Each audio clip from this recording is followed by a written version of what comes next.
السلام عليكم ورحمة الله. صباح الخير، صباح الرضا، صباح الفل وصباح القراميش. حدا بياكل قراميش على الصبح يا جماعة؟ أنا صراحة قمت لي أشرب متي، لقيت هدول فضلوا القراميشات أو الشيبسات من امبارح بالسهرة، فلقيتهم قدامي قلت هات لحتى نقرش فيهم.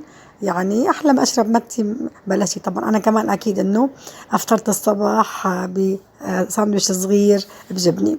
طمنوني عنكم، شو اخباركم؟ بتمنى منكم طبعا رفعوا الفيديوهات ولايك وكومنت تصلوا فيه على سيدنا محمد، وتعرفوني انتم من وين عم بتتابعوني. انا كتير بحبكم وكتير اشتقت لكم وكتير بدعي لكم بظهر الغيب. ومثل العادة طبعا اذا انا بدي اشرب متي لازم انه انا بصراحه يعني كركب الصينيه كلها، ولازم ينزل من المعلقه سكر ومتي على الصينيه، فالله المستعان. يسعد لي صباحكم. اليوم صراحة يومي تقريبا حلو طبيعي. اليوم بدها تجي لعندي دودو، هيها صراحة اجت هلا.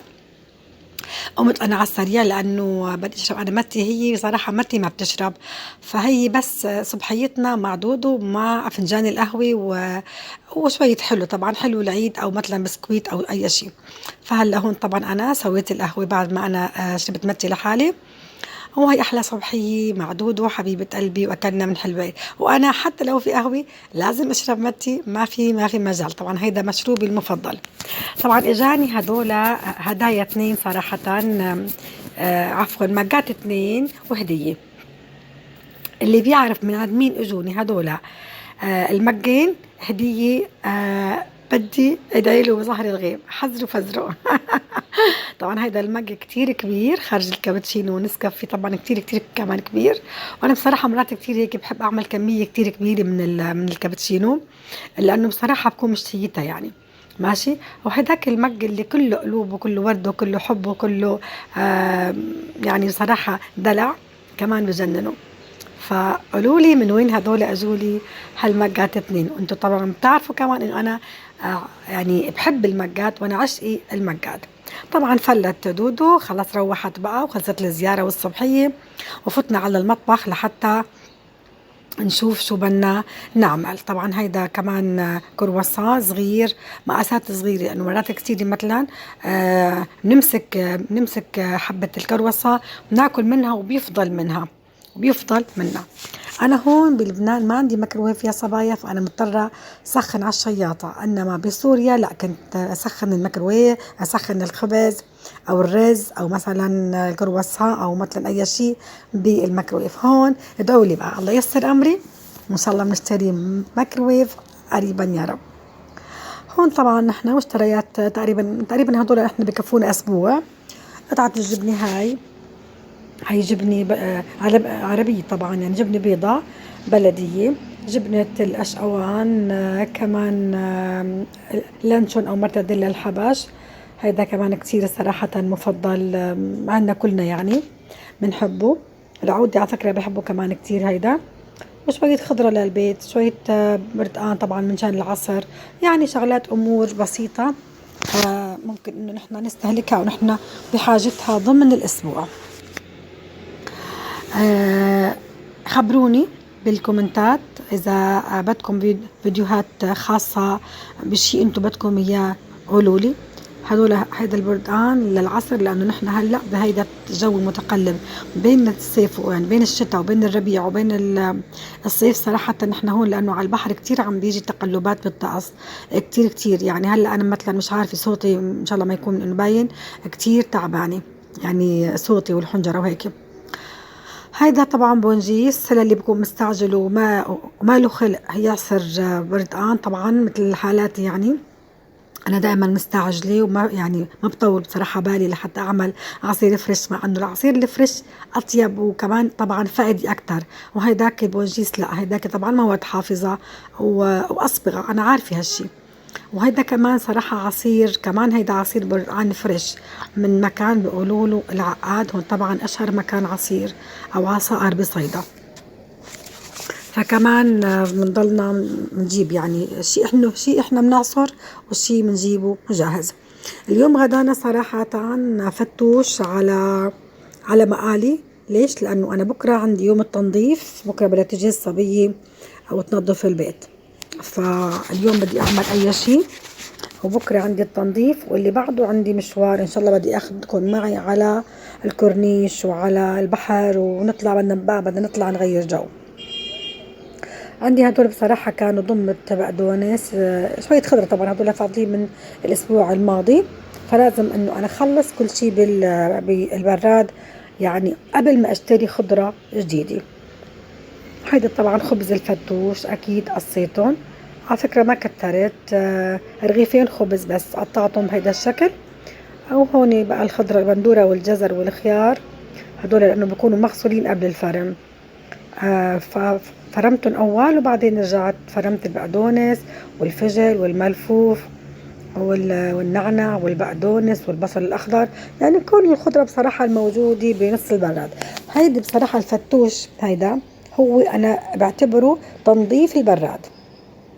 تنظيف البراد عن جد، شو ما عندك خضرة حطيها على بعضها، ماشي، شوية زيت، عصرة حامض، وبيطلع عندك جات فتوش أو جات سلطة خضرة بتجنن. هلا في ناس بتاكل الفتوش بدون خبز مقلي صبايا، بس مثل السلطة، يعني انه بس خضرة. لا، هاي طبعا الفتوش السوري معروف نحن عنا مع الخبز المقلي او الخبز المحمص بالفرن. هون انا بدي خلاص بدي انزل بدي اشيل البطاطا طبعا اول فوج يعني. صبايا ما حدا يضحك لي على الطنجرة، هاي الطنجرة أنا بحبها كتير للقلي، لأنه بصراحة ما عندي طناجر صغار، ونفس الوقت ما يعني هي مخصوصة مشان بس أقلي فيها. يلا معنا إن شاء الله إنه بنجيب، ومعنا بصير في عنا أحلى أدوات. شو رأيكم بهالبطاطات؟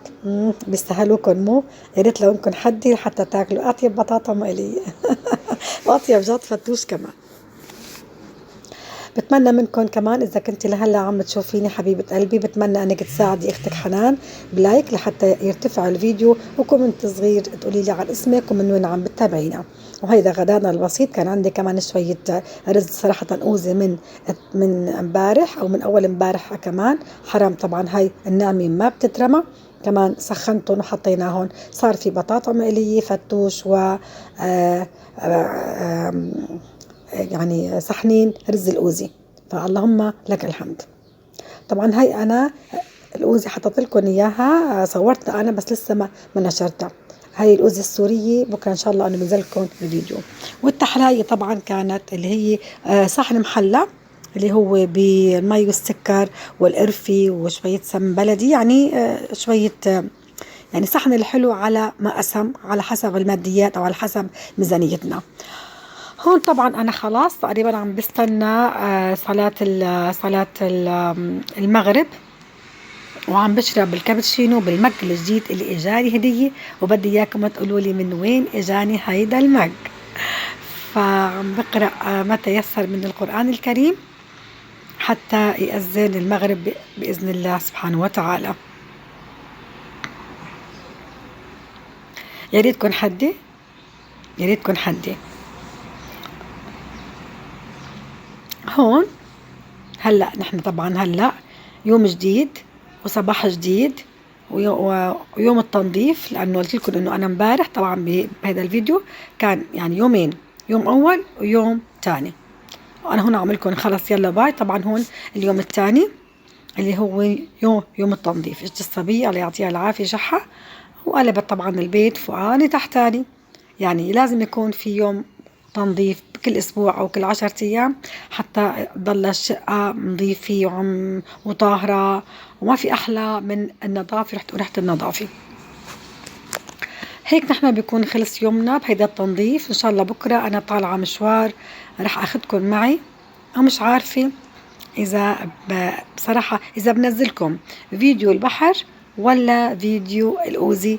انتوا اكتبوا لي بالكومنتات شو بدكم لحتى انزلكم، انو فيديو قبل الثاني، هما الاثنين رح ينزلوا، بس انتوا اي بدكم اول شيء الفسحة وتغيير الجو، او بدكم فيديو الروتين اللي انا كنت عاملة فيه الأوزي السورية. بحبكم كتير كتير، ويا ريت طبعا برجع كمان بكرر ما تنسون. انا بصراحه هون مش عارف وين بدي اقعد، ما لقيت محل اقعد فيه، طلعت على البرندة صارت تحط السجاد على الدربزون، فت على الصالون نفس الشيء، كمان عندها شغل يا حرام بالصالون. فتت على المطبخ لمن اشرب لي كاسة متي وهي حرام عم تشتغل، كمان ما لقيت محل. هون طبعا انا خلاص، طبعا كان يوم عن جد يوم يعني كتير كان في شغل. هون خلص بقى وقت العشاء، عم بشرب كان كاسة متي، ولاني جوعانة عم باكل بوشار، يعني عم بتسلى بكم حبة بوشار مع كاسة متي، وانا هيك بيكون عشاي جاهز، وهيك انا بكون يومي